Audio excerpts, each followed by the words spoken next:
बदलती है, सिर्फ एक चीज नहीं बदलती, वो है बदलने का सिद्धांत। बदलने का जो सिद्धांत है ना, वो हमेशा बदलता रहता है। सो टाइम के साथ साथ में चीजें बदलती रहती हैं, और इसलिए चीजें बदलेंगी, हमारी जिंदगी में कुछ चीजें आएंगी। तो पूरी दुनिया में एक थ्योरी है जिसे कपलर रोस थ्योरी बोलते हैं, और कपलर रोस चेंज कर्व भी बोलते हैं। एलिजाबेथ कपलर एक वुमेन थी स्वीडन से, और बाद में उन्होंने यूएस को शिफ्ट कर लिया था। तो एलिजाबेथ कपलर रोस की कहानी ये है कि वो जब शायद 4 या 5 साल की उम्र उनकी रही होगी, उस समय वो बीमार हुई और उनको हॉस्पिटल में वो एडमिट उनको होना पड़ा। और जहां उनका इलाज चल रहा था, उनके बगल में कोई छोटा बच्चा और एडमिट था, उन्हीं की एज का रहा होगा, तो वो उसकी डेथ हो गई। तो लाइफ में पहली बार बहुत कम उम्र में एलिजाबेथ कपलर रोस ने दुखों को अपने नजदीक में होते हुए देखा। और उसके बाद वो जब द्वितीय विश्व युद्ध चल रहा था, उस समय वो उस युद्ध में उन्होंने पार्टिसिपेट किया। युद्ध के जो घायल मरीज थे उनके साथ उन्होंने बहुत सारा समय बिताया। फिर उन्होंने डॉक्टरेट की साइकोलॉजी में, और उनको एक बड़ा अच्छा एक्सपीरियंस हुआ। और उन्होंने एक थ्योरी निकाली है कि जब भी हमारी जिंदगी में, जब हम लोग दुखी में होते हैं, कष्ट में होते हैं, संकट में होते हैं, तो उसका एक कर्व है, वो कर्व बहुत फेमस है। तो उसके बारे में थोड़ा सा बातचीत करते हैं हम लोग। कपलर रोज चेंज कर्व। कपलर रोज चेंज कर्व ये कहता है कि जब भी हमारी जिंदगी में कोई शोकिंग घटना होगी, शोक आएगा, कोई शोक का मतलब हो गया कि अचानक कुछ हो गया, सरप्राइज और शोक एट द इवेंट, किसी भी वजह से कुछ भी हो गया।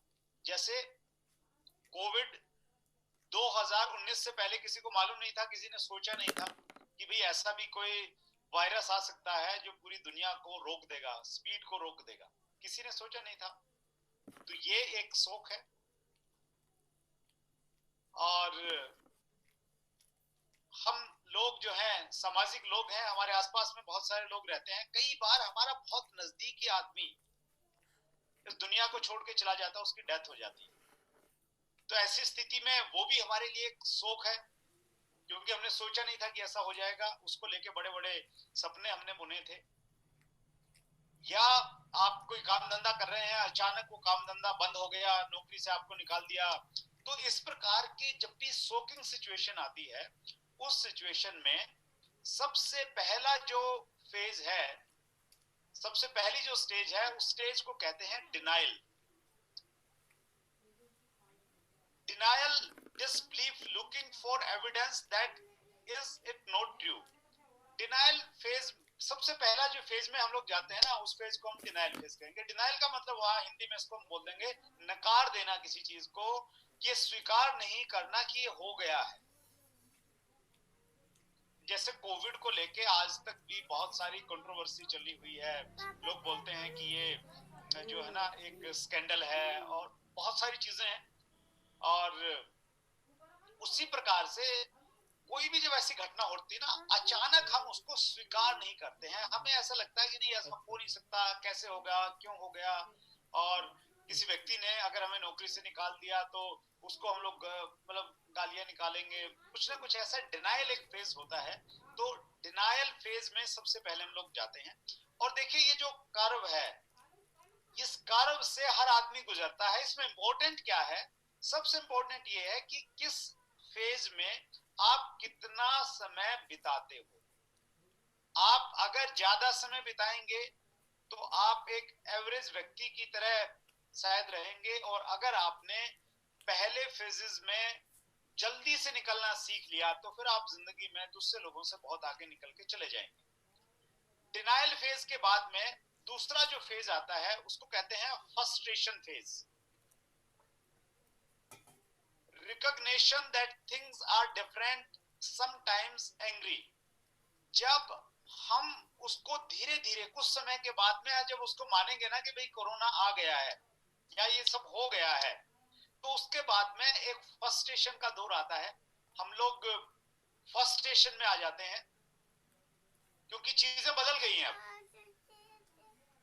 पहले हम लोग पर्सनली मीटिंग करते थे, अब जूम मीटिंग करने लग गए हैं। तो चीजें बदल गई हैं, और जब भी कोई बदलाव आएगा तो बदलाव कहीं ना कहीं फ्रस्ट्रेशन को लेके आता है। तो डिनायल से व्यक्ति फ्रस्ट्रेशन में जाता है। अब वो कब कितना समय बिताएगा? डिनायल फेज में हो सकता है कि कोई 2 महीने रहे, और हो सकता है कोई 2 घंटे रहे, और ये भी हो सकता है कोई 2 मिनट ही रहे। वो 2 मिनट के बाद में सोचे कि ठीक है, ये आ गया, मैंने इसको स्वीकार कर लिया, और फिर वो फ्रस्ट्रेशन मोड में जाए, और थोड़ी देर फ्रस्ट्रेशन मोड में रह के फिर वो अगले लेवल पे आ जाए। और अगला जो लेवल है वो है डिप्रेशन। जब आप लंबे समय तक फ्रस्ट्रेटेड रहते हैं, फ्रस्ट्रेटेड मतलब गुस्से में है, परेशान है, निराश है, चीजों को लेके, इसको लेके, उसको, कोई भी आपको अच्छी चीज नहीं लगती है, कोई अच्छी बात बोलता है तो अच्छा नहीं लगती। तो जो फ्रस्ट्रेशन का दौर जब लंबे समय तक किसी व्यक्ति की जिंदगी में रहता है, तो फिर वो डिप्रेशन का के दौर में वो चला जाता है। डिप्रेशन जो है, डिप्रेशन में आप देखिए, जो लोग सुसाइड करते हैं, सुसाइड वही लोग करते हैं जब वो डिप्रेशन में चले जाते हैं। डिप्रेशन मतलब अंदर अंदर सोच सोच के इतना नेगेटिव हो जाते हैं, इतना परेशान हो जाते हैं, फिर वो ये डिसाइड करते हैं कि यार मरना जो है ना वो एक समाधान हो सकता है। डिप्रेशन के बाद में फिर जो दौर आता है वो आता है एक्सपेरिमेंट का दौर, initial engagement with the new situation. चौथा फेज है ये, जब आदमी डिनायल में गया, फ्रस्ट्रेशन में गया, डिप्रेशन में गया। अगर वो डिप्रेशन से जब बाहर आता है, फिर वो initially engage with the new situation. वो जो नई सिचुएशन क्रिएट हुई है, उस नई स्थिति में अपने आप को एंगेज करना शुरू कर देता है।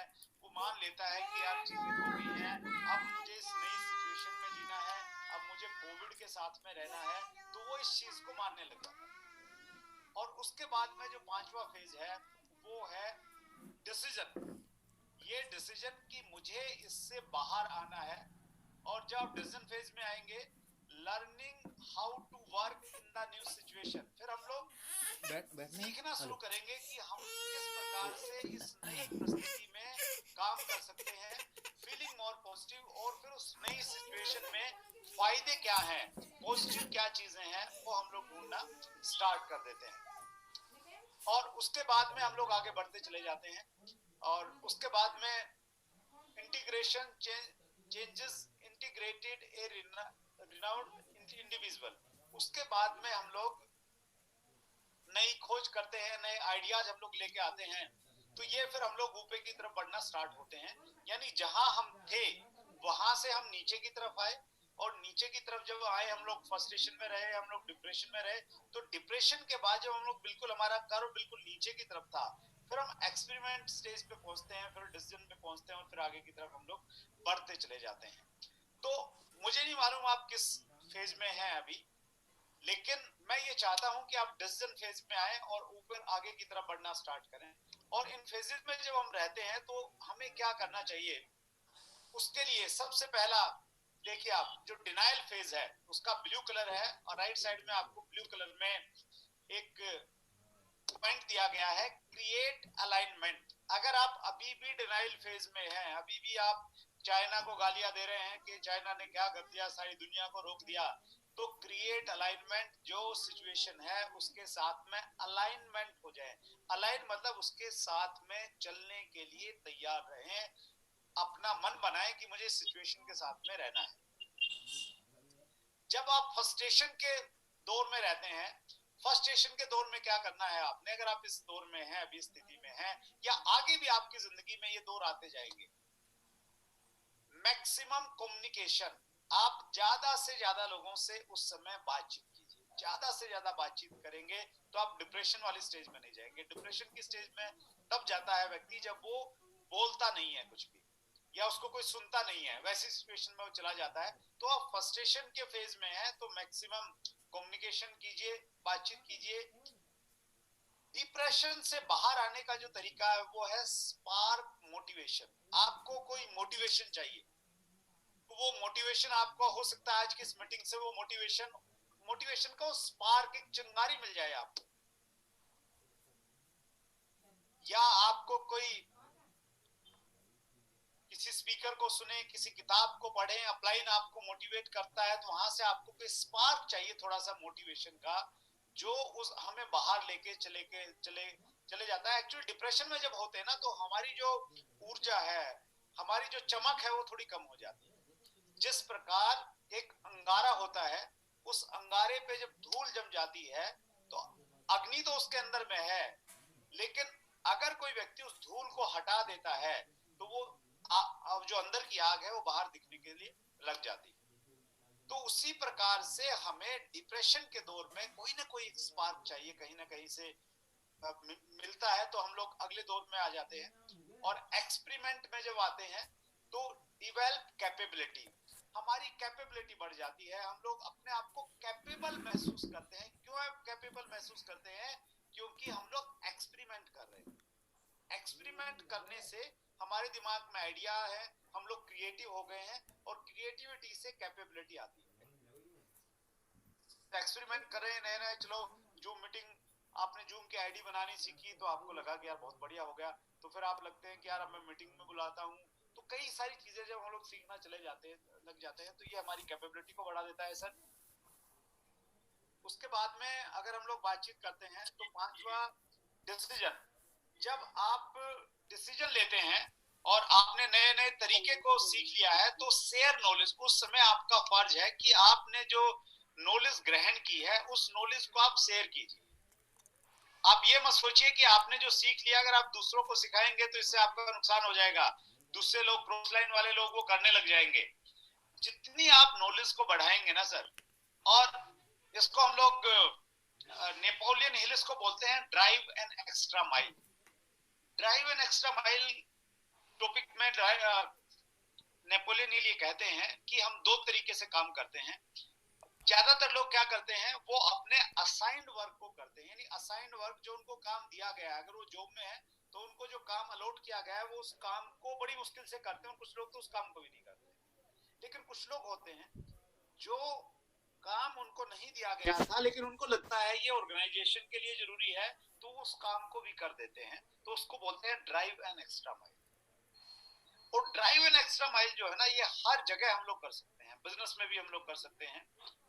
फॉर एग्जाम्पल, आपको लगता है कि आप अपनी टीम को जो आपने सीखा है वो आप शेयर करेंगे, तो वो एक असाइंड वर्क जैसा काम है। लेकिन अगर आप उस नॉलेज को, उस एक्सपीरियंस को दूसरे लोगों को जब आप शेयर करेंगे तो वो फिर, अच्छा, नेपोलियन ये कहते हैं कि आपको जब आप ड्राइव एन एक्स्ट्रा माइल करेंगे ना, एक मील ज्यादा चलेंगे दूसरे लोगों से, कुछ ऐसे काम करेंगे जो आपके जिम्मे के काम नहीं थे, किसी ने बोला नहीं था आपको ये करना है, लेकिन जब आप उसको करेंगे ना, तो उसके करने से आपको जिस दिन उसके रिवार्ड मिलेंगे,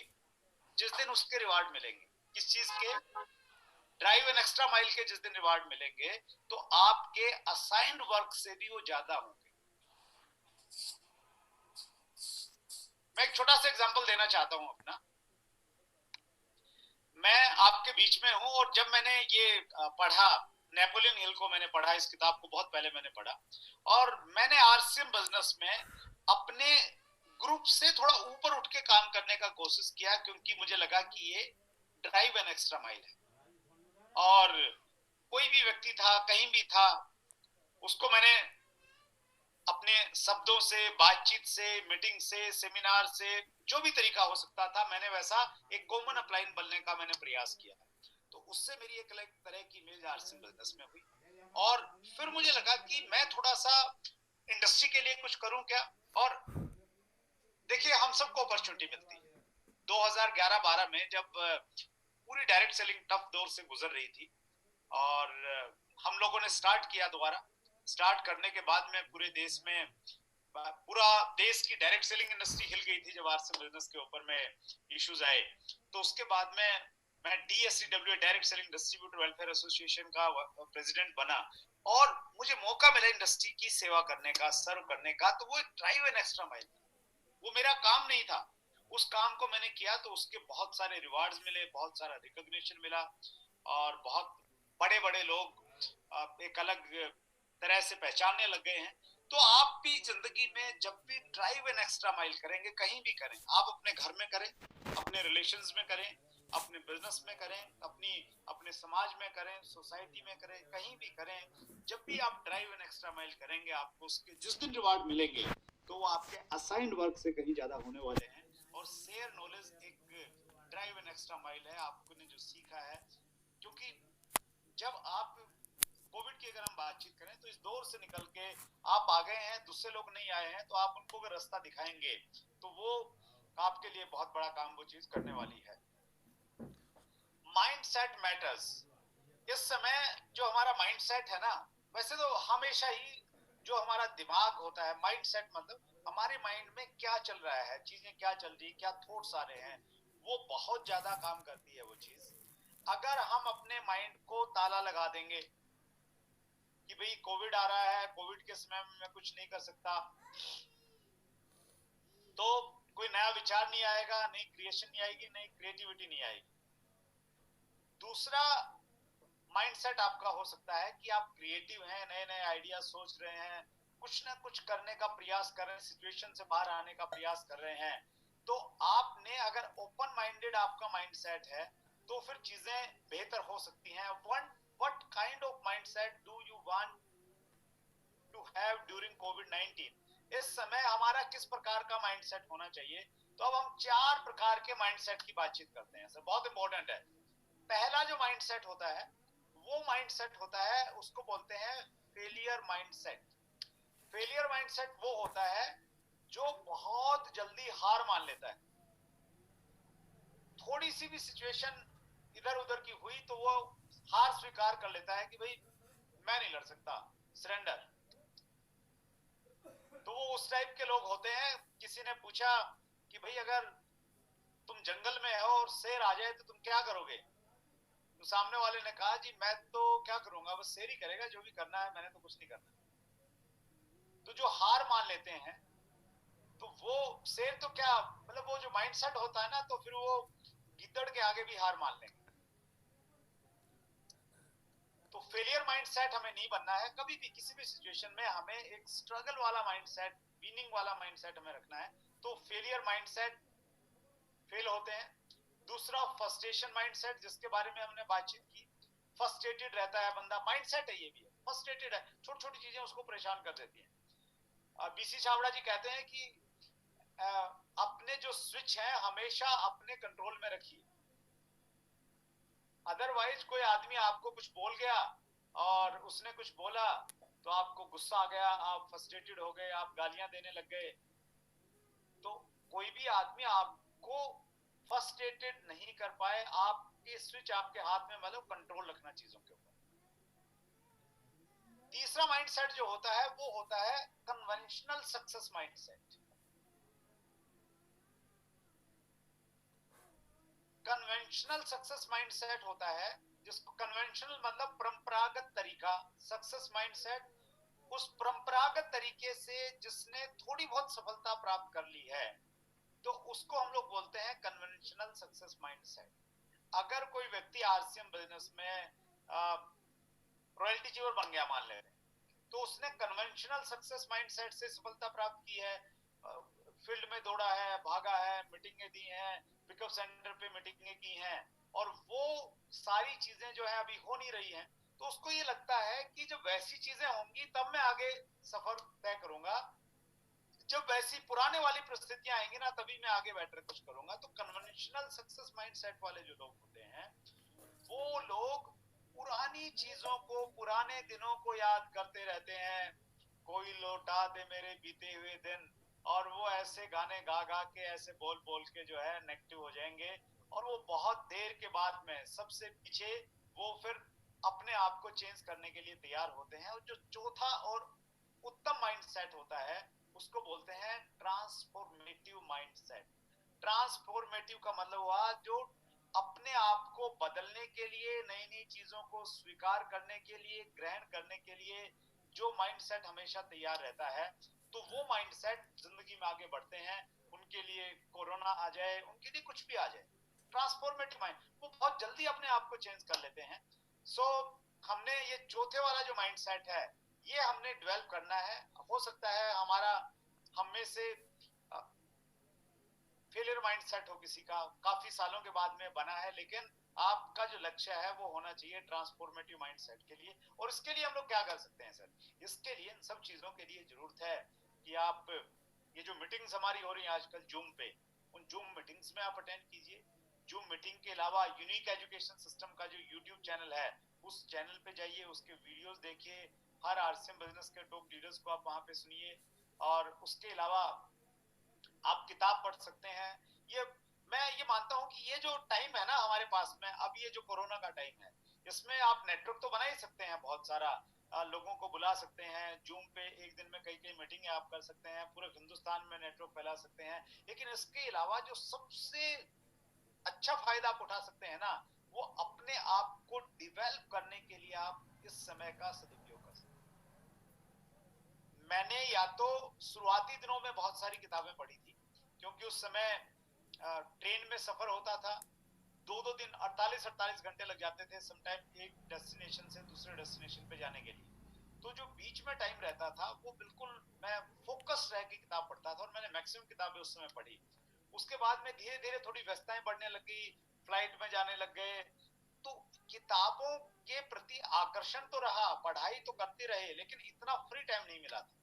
और मैं किताबें बहुत सारी खरीदता गया, जब भी किसी बुक फेयर में जाता, मैं रेलवे स्टेशन या एयरपोर्ट में बुक स्टॉल पे मैं देखता तो मैं किताबें खरीदता रहता। और वो बहुत सारी किताबें जो मेरे पास में थी, वो किताबें को मैं बहुत इस्तेमाल कर रहा हूँ, और बहुत एनर्जेटिक हूँ, बहुत एक्साइटेड हूँ, और बहुत कुछ मैं सीखा है मैंने इस कोविड के टाइम में, स्पेशली ये जो सेकंड लेयर स्टार्ट हुई है कोविड की उसके टाइम पे। तो आपके लिए भी ये गोल्डन टाइम है कुछ ना कुछ सीखने का। तो अगर हम लोग सीखेंगे तो धीरे धीरे हम लोग ट्रांसफॉर्मेटिव माइंडसेट की तरफ में हम लोग आ जाएंगे sir. Life is only as good as your mindset.